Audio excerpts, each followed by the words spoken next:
Hi friends. तो आज का जो हमारा टेंस है वो पास्ट परफेक्ट कॉन्टिन्यूस टेंस है।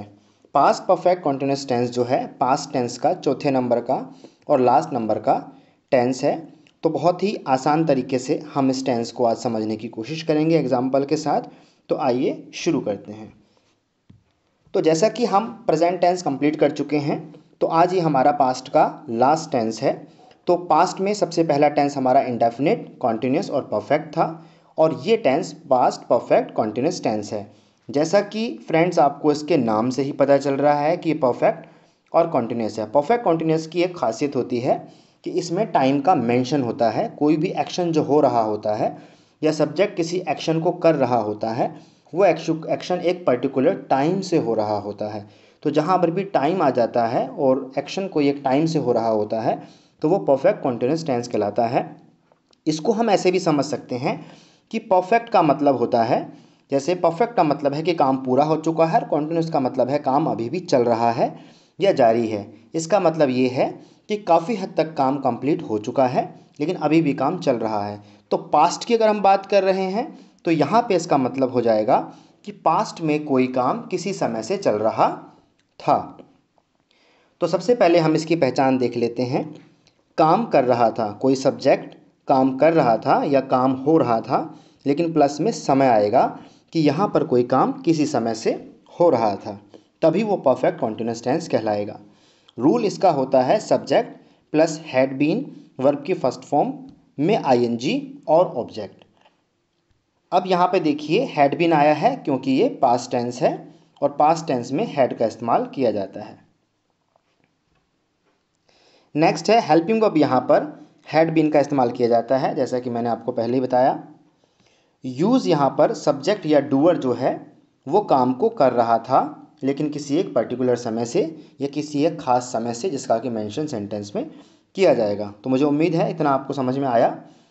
आगे जैसा कि हम बार बार बात कर रहे हैं कि यहाँ पर टाइम का जिक्र होता है। एक्शन जो है वो किसी समय से हो रहा है, फ्रॉम टाइम। तो उस टाइम से के लिए यहाँ पर दो चीज़ों का इस्तेमाल किया जाता है।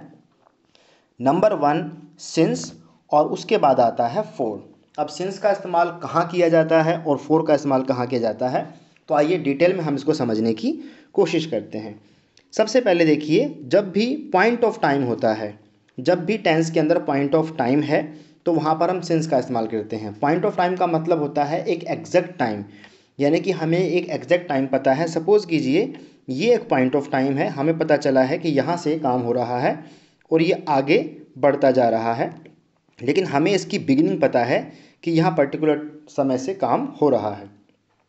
तो यानी कि वो सर्टेन टाइम है, और जो सर्टेन टाइम होता है दैट डजेंट चेंज, वो टाइम चेंज नहीं होता।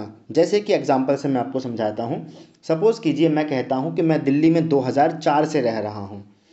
अगर मुझसे कोई दोबारा पूछे, 5 साल पूछे, 10 साल पूछे या कोई और भी पूछे, तो मेरा आंसर चेंज होने वाला नहीं है। मैं 2004 ही कहूँगा क्योंकि मेरे पास एक सर्टेन टाइम यहाँ पर है। तो यहाँ पर हमें टाइम की बिगिनिंग पता है कि ये एक्शन कब से शुरू हुआ है। तो एग्जाम्पल से आप समझ सकते हैं, जैसा कि मॉर्निंग, इवनिंग या फिर घड़ी वाला जो टाइम होता है डे, डेट एंड ईयर। तो अगर डे, डेट एंड ईयर का टाइम आता है तो वो भी एक सर्टेन टाइम है, वो पॉइंट ऑफ टाइम है। तो ऐसे टाइम में से के लिए हम सिंस का इस्तेमाल कर सकते हैं।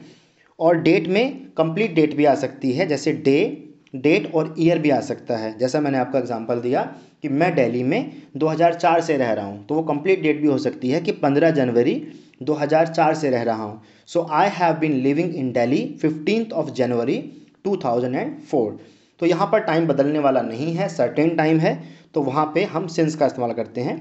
प्रैक्टिस से आप इसको और बेटर समझ पाएंगे। अब हम बात कर लेते हैं फोर की।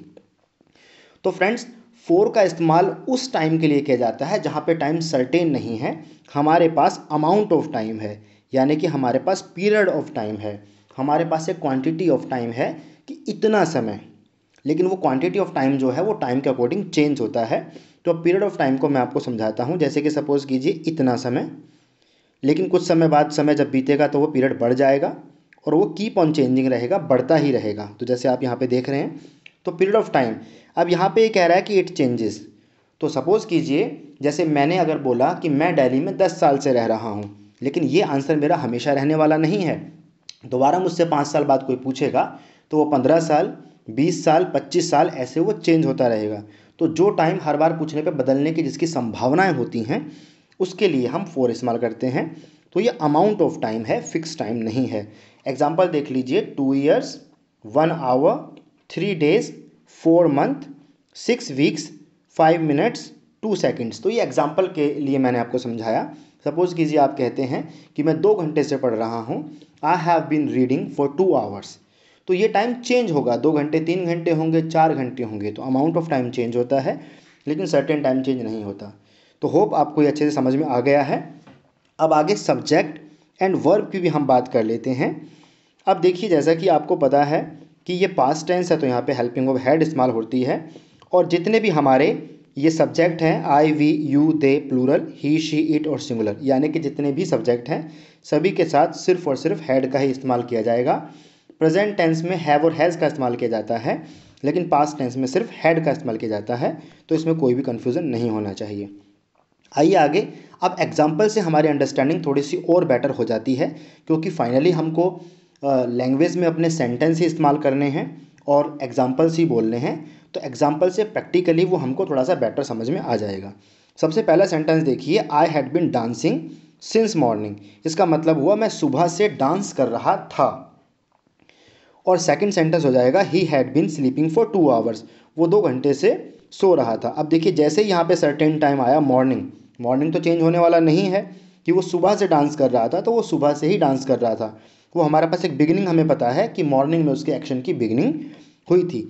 लेकिन यहाँ पर हमें पता है कि 2 आवर्स। अब ये नहीं पता कि काम कब शुरू हुआ, लेकिन हमें इतना पता है कि 2 घंटे से या 3 घंटे से, इतने समय से वो काम कर रहा है, तो वहाँ पर 4 आएगा। तो यहाँ पर आपको कुछ मिक्स एग्जाम्पल मिलेंगे सिंस और फॉर के, ताकि आपको उनके बीच का डिफरेंस पता चल सके। अगला है, we had been living in Delhi since 2004। हम 2004 से दिल्ली में रह रहे थे। नेक्स्ट है, she had been waiting for 10 minutes. वो 10 मिनट से वेट कर रही थी। तो जैसे ही 10 मिनट्स आया यहाँ पर 4 आ गया। नेक्स्ट है, it had been raining since morning. सुबह से ही बारिश हो रही थी। तो क्योंकि मॉर्निंग है तो यहाँ पे सिंस आएगा, और यहाँ पे 10 मिनट्स आया है तो यहाँ 4 आएगा।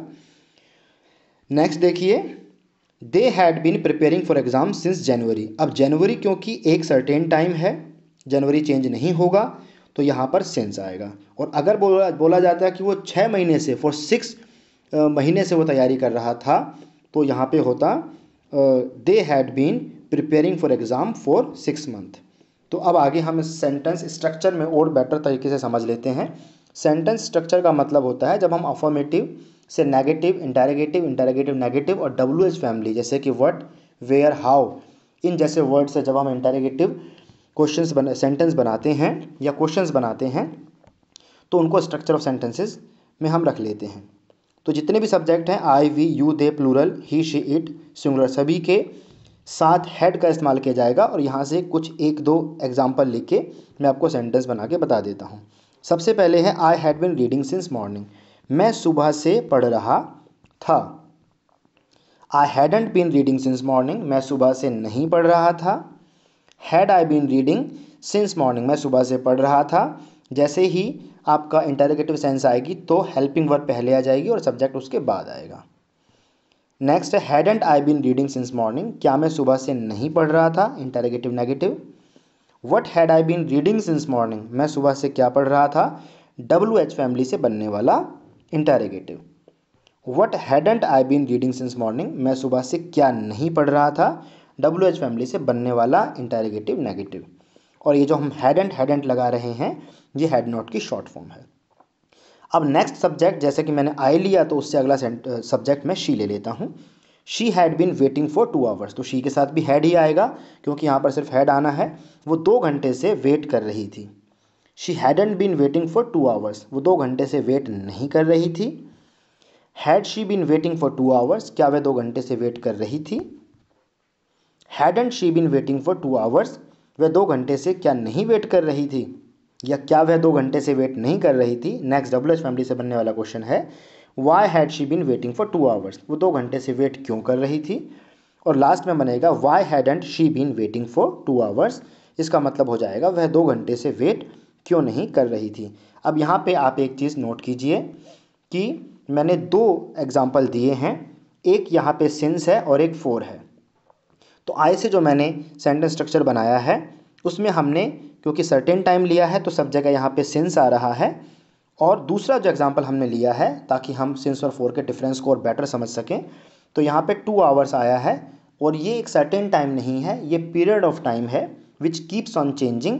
तो जहाँ भी 2 आवर्स आया है वहाँ पे हम फॉर का इस्तेमाल करते हैं। तो मैं उम्मीद करता हूँ कि ये आपको बहुत अच्छे से समझ में आया होगा।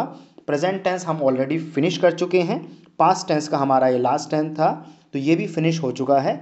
इसके बाद हम फ्यूचर टेंस के ऊपर वीडियोस बनाएंगे और उनको समझने की कोशिश करेंगे। तो जो भी हमने अब तक सीखा है आप उसको बढ़िया तरीके से अपनी कॉपी में नोट कीजिए और अपने बनाए हुए सेंटेंसेस में इस्तेमाल कीजिए। आपने अपना कीमती समय दिया, इसके लिए बहुत बहुत शुक्रिया। Thank you very much for your time and patience. Thank you.